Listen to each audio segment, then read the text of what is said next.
ప్రశాంతమైన వాతావరణం, పచ్చని ప్రకృతి, మధ్యలో సెలయేళ్లు. అలాంటి చోట ప్రయాణిస్తే మనసుకు ఎంత ఆహ్లాదకరంగా ఉంటుందో కదా. తిరుపతి జిల్లాలో ఇలాంటి ప్రాంతాలకు కొదవే లేదు. వాటిలో సదాశివకోన ఒకటి. అందుకే ఎప్పటికప్పుడు ఇక్కడికి వచ్చే పర్యాటకుల సంఖ్య పెరుగుతూనే ఉంది. దట్టమైన అడవిలో పర్యటిస్తూ ఎంతో మంది సేద తీరుతున్నారు, కొత్త అనుభూతిని పొందుతున్నారు. కాకపోతే ఆ పర్యాటకుల సంఖ్యకు తగ్గట్టుగా వసతులు ఉండటం లేదు.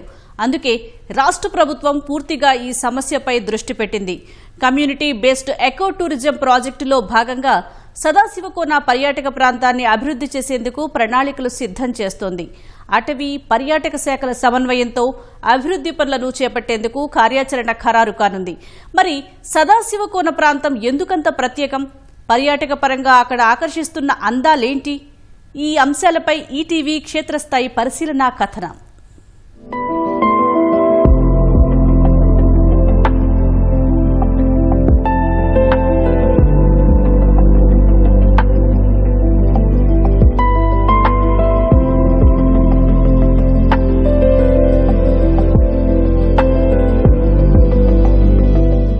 కూటమి ప్రభుత్వం అధికారంలోకి వచ్చాక పర్యాటక రంగాన్ని అభివృద్ధి చేయడం ద్వారా అటు ఆదాయాన్ని పెంచడం, ఇటు స్థానికంగా యువతకు ఉపాధి కల్పించే లక్ష్యంతో పర్యాటక రంగ అభివృద్ధికి పలు కార్యక్రమాలు చేపడుతుంది. ఇందులో భాగంగా అటవీ శాఖ ఆధ్వర్యంలో community base eco tourism CBET పేరుతో రాష్ట్ర వ్యాప్తంగా 280 ప్రాంతాలను పర్యాటకంగా అభివృద్ధి చేసేందుకు ప్రతిపాదన రూపొందించింది. ఇందులో భాగంగా తిరుపతి జిల్లాలోని సదాశివకోన ప్రాంతాన్ని కూడా ఒక పర్యాటక ప్రాంతంగా అభివృద్ధి చేసేందుకు అవసరమైన ప్రణాళికలు రూపొందిస్తుంది. ఈ నేపథ్యంలో సదాశివకోన ప్రాంతంలో పర్యాటకంగా అభివృద్ధి చెందేందుకు ఎంత మేర అవకాశాలున్నాయి, పర్యాటకులను ఆయా ప్రాంతాలు ఎంత మేర ఆకర్షిస్తాయి, ఈ విషయాలు తెలుసుకునేందుకు ఈటీవీ క్షేత్రస్థాయిలో పర్యటించింది. అందులో భాగంగా మనం ఇప్పుడు చెల్లూరు జలాశయం దాటిన తర్వాత చెల్లూరు జలాశయం, ఆ తర్వాత గాడిమడుగు, ఆ తర్వాత ఆవుల మంద, ఆ తర్వాత 1000 లింగాల కోన, ఆ తర్వాత సదాశివ కోన, ఆ తర్వాత అమ్మవారి కోన, ఇలా వివిధ ప్రాంతాలలో దాటుకుంటూ వచ్చాం. మనం ఒకసారి చూడొచ్చు. ఇప్పుడు మనం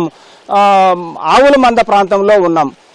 దాదాపు 45 డిగ్రీల ఉష్ణోగ్రతలో ఉన్న ఈ ఎండాకాలంలోనూ సెలయేరు పారుతున్న దృశ్యాలను కూడా మనం ఒకసారి చూడొచ్చు. సాధారణంగా ఇలాంటి ప్రకృతి రమణీయమైన దృశ్యాలు అరుదుగా ఉంటాయి. ఈ నేపథ్యంలోనే ఇలాంటి జలపాతాలు ఈ అటవీ ప్రాంతంలో, అంటే చెల్లూరు జలాశయం దాటిన తర్వాత సదాశివ కోన వరకు వెళ్లే వరకు ఎన్నో ఇలాంటి జలపాతాలు దాటి పర్యాటకులు సదాశివ కోనకు చేరుకునేందుకు అవకాశం ఉంది. సదాశివ కోనకు చేరుకున్న తర్వాత శైవ క్షేత్రం శివుణ్ణి కూడా దర్శించుకునేందుకు అవకాశం ఉంటుంది.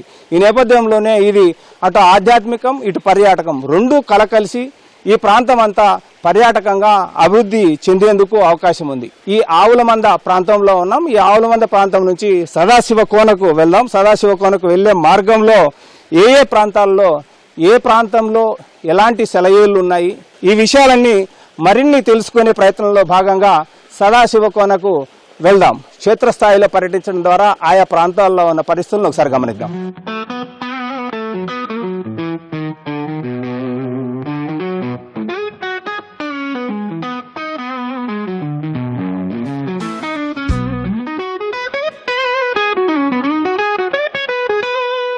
సదాశివకోన జలాశయం నుంచి దాదాపుగా 15 కిలోమీటర్ల మేర ఈ అటవీ ప్రాంతంలో పర్యటించే ప్రయాణికులు కావచ్చు, పర్యాటకులు కావచ్చు, ప్రకృతి అందాలను ఇప్పటికే వీక్షిస్తున్నారు. ప్రభుత్వం ఈ ఎకో టూరిజంలో భాగంగా ఈ ప్రాంతాలలో కొంత సౌకర్యాలు కల్పించగలిగితే, కొంత అభివృద్ధి చేయగలిగితే పర్యాటకుల సంఖ్య మరింత పెరిగేందుకు అవకాశం ఉంది. ఇప్పుడు మనం చూస్తున్నాం, ఈ సదాశివకోన జలాశయం ప్రాంతం నుంచి సదాశివకోన ఆలయంకు వెళ్లే మార్గమధ్యంలో ఉన్నాం. అసలు ఈ ప్రాంతాల్లో పర్యాటకులు పర్యటిస్తే ఏ ప్రాంతాల్లో ప్రకృతి అందాలను వీక్షించేందుకు అవకాశం ఉంది, ఆయా ప్రాంతాల పేర్లు ఏంటి? మన దగ్గర అటవీ శాఖ అధికారులు ఉన్నారు, వారు ఇప్పటికే ఆయా ప్రాంతాలను గుర్తించారు.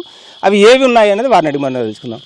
అసలు ఈ మార్గమధ్యంలో ఏ ప్రాంతాలు ఉన్నాయి, పర్యాటకులు వస్తే వారిని ఆకట్టుకునే రీతిలో ఏ ప్రాంతాలు ఉన్నాయంటారు? ఇప్పుడు మనకు వచ్చేసి డైలీ విజిటర్స్ అనేది ఫ్లోయింగ్ మామూలుగా పౌర్ణమి రోజు, కార్తీక మాసము, సోమవారం అలా వచ్చేవాళ్ళు ఉన్నారు, టెంపుల్కి వచ్చే వాళ్ళు ఉన్నారు. అలాగే యూత్ కూడా, నేచర్ లవర్స్ కూడా వచ్చేదానికి స్కోప్ బాగానే ఉంది. స్టార్టింగ్ వచ్చేసి మన చెల్లూరు డ్యామ్ దగ్గర ఉంటారు. ఆ beauty Chelluru dam, Sadasivakona project dam చూసుకుంటారు. అక్కడ నారాయణవనం నుంచి ఎంటర్ అయ్యి ఇక్కడ మనకు వచ్చేసి స్టార్టింగ్ ఇలా సెలయేర్లు చాలా ఉన్నాయి. ఇంకా పెద్ద పెద్ద చెట్లు మామిడి, కొండ మామిడి కానీ, అర్జున కానీ, ఇంకా జాలారి, ఇలా పెద్ద పెద్ద చెట్లు ఉన్నాయి. వీటి కింద ఉండి సేద తీరే వాళ్ళు ఉంటున్నారు టెంపుల్కి వచ్చే దారిలో. దానికి వచ్చేసి మొక్కల మడుగు మనకు ఒక పాయింట్, అలాగే ఆవుల మంద, ఇంకా గాడి మడుగు, వెయ్యి లింగాల కోన, ఇలా 4-5 స్పాట్స్ ఉన్నాయి. అలాగే యానాది చెంగయ్య గుట్ట ఉంది. దాంట్లో కూడా వచ్చి పిలిగ్రిమ్స్ సేదీరుత తర్వాత వెళ్ళే వాళ్ళు ఉంటున్నారు.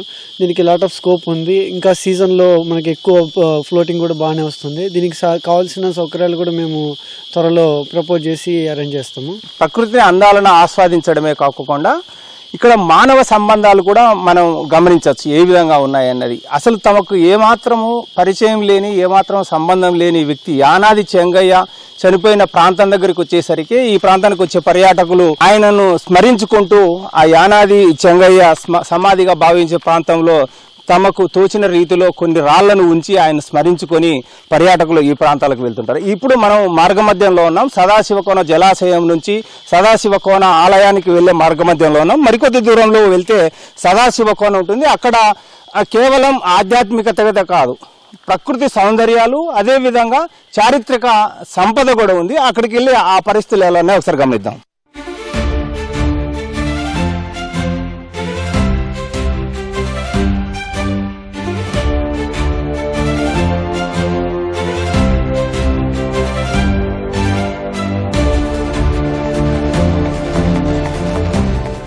సదాశివకోన జలాశయం నుంచి దాదాపు 15 కిలోమీటర్ల ప్రకృతి అందాలు, గలగల పారే సెలయేళ్ళు, గుట్టలు, కొండలు దాటి సదాశివకోన క్షేత్రానికి చేరుకున్నాం. మనం ఒకసారి చూడొచ్చు. ఇక్కడ ప్రకృతి సిద్ధంగా అంటే శ్రీనాథుడు తిరుపమనకి ఇద్దరాన్రా పరమేశ గంగ విడుము పార్వతి చాలునని అన్నాడు. అంటే శివుడి తలపైన ఉన్న గంగను వదిలితే నేను దాహార్తి తీసుకుంటానని శ్రీనాథుడు దాహంతో చెప్పిన పద్యం అది దాన్ని ప్రతిబింబించే రీతిలో శివుడి జటాల నుంచి నీరు గంగ కిందికి దుంకుతున్న దృశ్యాలను కూడా మనం చూడవచ్చు. ప్రకృతి సహజ సిద్ధంగా ఉన్న ఈ జలపాతాన్ని, అదేవిధంగా శివుడి జటాల నుంచి, ఊడల నుంచి నీరు జారుతున్న దృశ్యాలను చూసేందుకు కూడా అధిక సంఖ్యలో పర్యాటకులు ఈ ప్రాంతానికి వస్తుంటారు. ఎంతో ప్రసిద్ధి చెందిన, అత్యంత ప్రాశస్త్యం ఉన్న శైవ క్షేత్రం కూడా ఈ ప్రాంతంలో సదాశివకోన పేరుతో వెలిసి ఉండడంతో దాన్ని దర్శించుకోవడానికి కూడా